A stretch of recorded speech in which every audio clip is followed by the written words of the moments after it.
Have you ever wondered what it's like to have absolutely zero luck, be forgotten by almost everyone you know, and throw yourself into the craziest situations, just to be let down by the very people you love?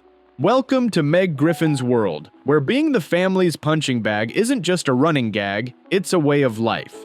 Today, we're counting down the 10 worst things ever done to Meg on Family Guy, and trust me, by the end of this list, you'll realize her suffering is both legendary and weirdly relatable. Whether you're a die-hard Family Guy fan or someone who just loves outrageous animated comedy, you know Meg Griffin as the forever overlooked, tragically awkward daughter of the Griffin family. But beyond the jokes and the memes, Meg's journey is packed with moments so over-the-top, cruel, and hilarious that you can't help but cringe, and maybe, just maybe, root for her.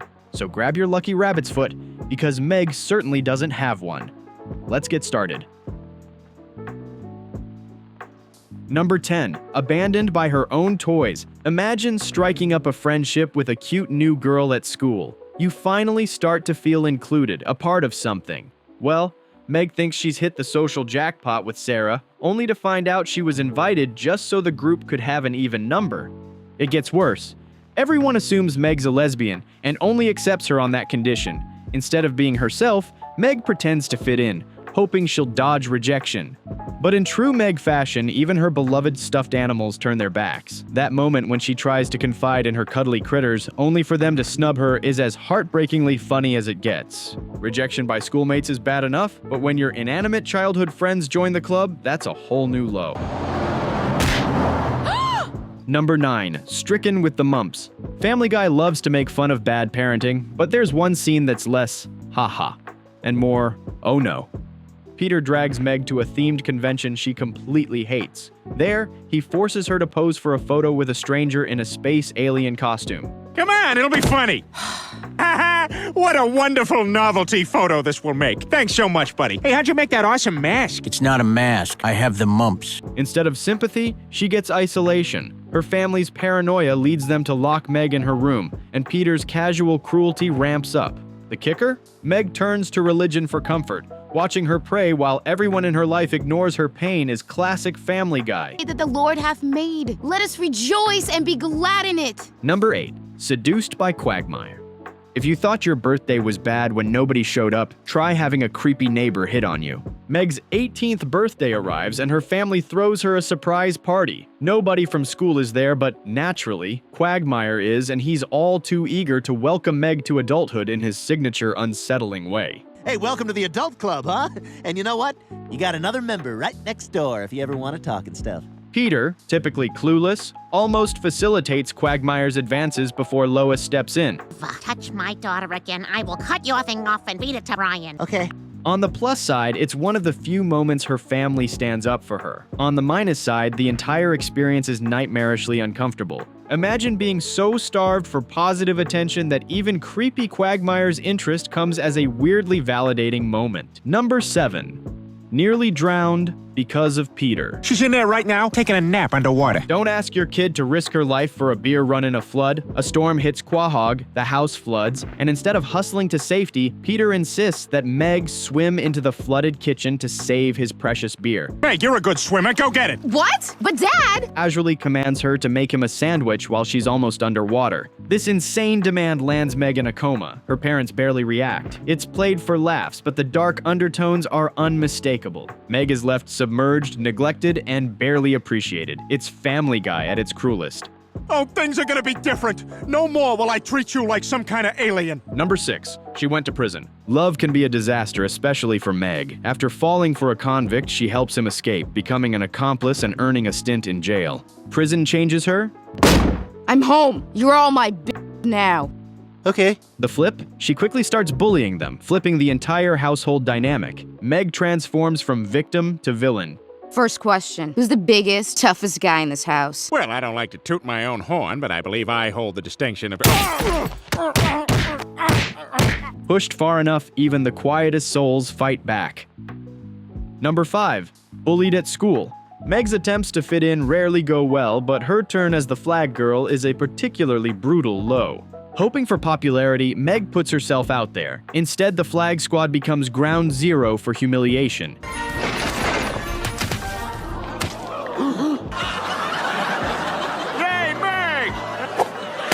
She's mocked, ignored, and ultimately publicly shamed, ending with a double dose of embarrassment after being compared to a pig at a popular girls' party. Through all this, you'd expect her family to leap to her defense. Nope, even Lois jumps into the fray, launching a string of comebacks that leaves Meg more humiliated than ever.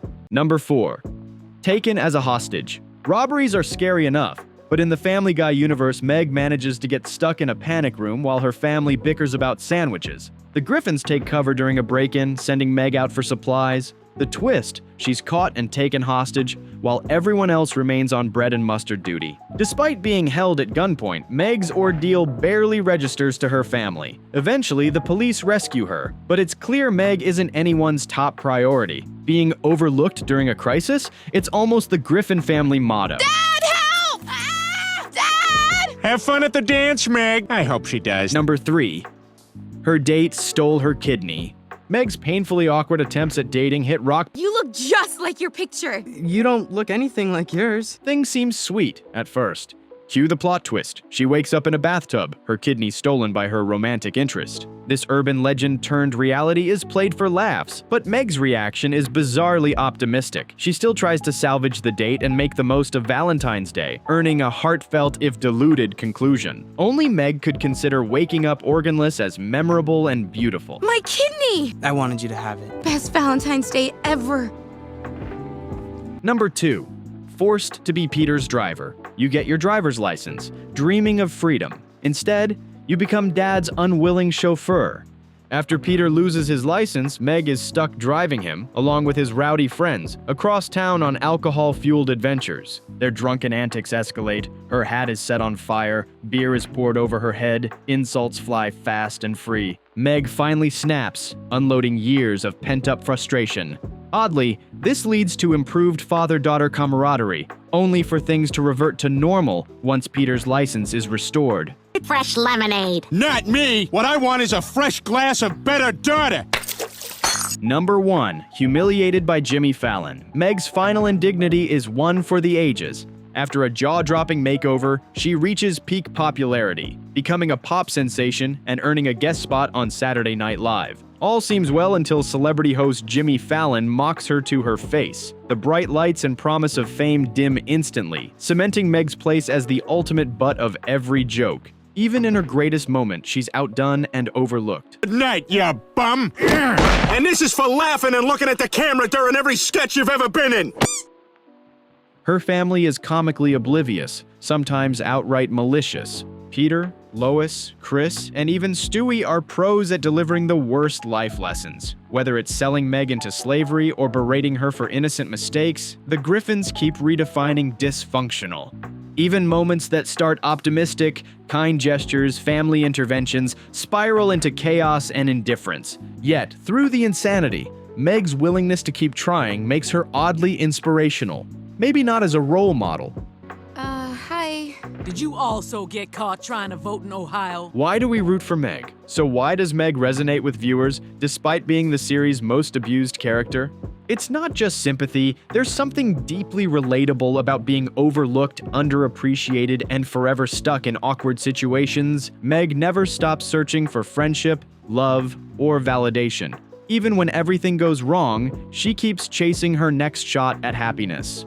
She's the poster child for rejected teens everywhere, reminding us that perseverance, however painful, sometimes matters more than victory.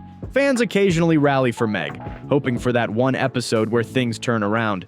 And when she does strike back or find accidental success, it's a genuine moment of triumph. The shoplifter, the drug addict, the porn star, the whore who let you... The weird silver lining, Meg's revenge.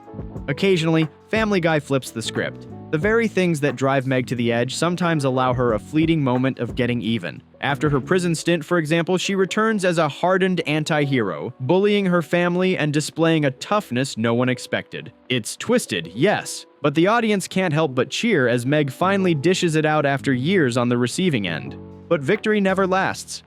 By the next episode, Meg is back to her usual role, making us wonder if a permanent glow-up is ever possible. The girl's off. Wednesday. Well, Meg's legacy in comedy. If you tally TV's greatest tragicomic characters, those who suffer, endure, and occasionally get their revenge, Meg Griffin belongs in that hall of fame. Her pain is played for laughs, but under the humor is a real sense of pathos. Why do we laugh at Meg's misfortune? Because it reflects real-life awkwardness, bad luck, and the desire to be accepted. Family Guy pushes the boundaries, using Meg to satirize everything from bad parenting to high school cruelty and celebrity culture. Meg is both an archetype and a cautionary tale, a character who, while exaggerated, says something about the struggle for recognition in a world that rarely cares. What makes Meg unforgettable isn't just the mockery, it's her persistence. Every insult, every eye roll, every cruel joke turns her into the ultimate survivor of sitcom suffering. She represents everyone who's ever felt invisible yet kept going anyway. Behind the endless punchlines lies a strange, quiet triumph. Meg never quits, and maybe that's the real joke Family Guy has been telling all along. Mock her as you wish, but she always endures. Thanks for your help. Final thoughts. Meg's suffering is comedy gold.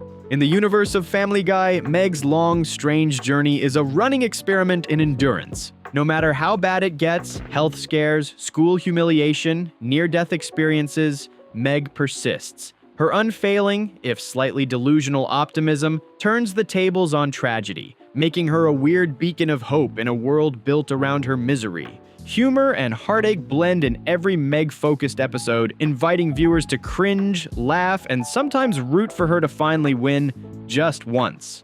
So next time you tune into Family Guy, raise a toast to Meg Griffin. She may be everyone's least favorite Griffin, but she's also the one who keeps coming back for more. Which Meg moment made you laugh, cringe, or genuinely feel for her? Drop a comment with your pick, or the one that still makes you wince. If you loved this countdown, smash that like button, subscribe for more wild Family Guy breakdowns, and turn on notifications for your next fix of animated chaos. Thanks for watching. Stay tuned for more, because with Meg Griffin, the worst is never over. It's just one punchline away.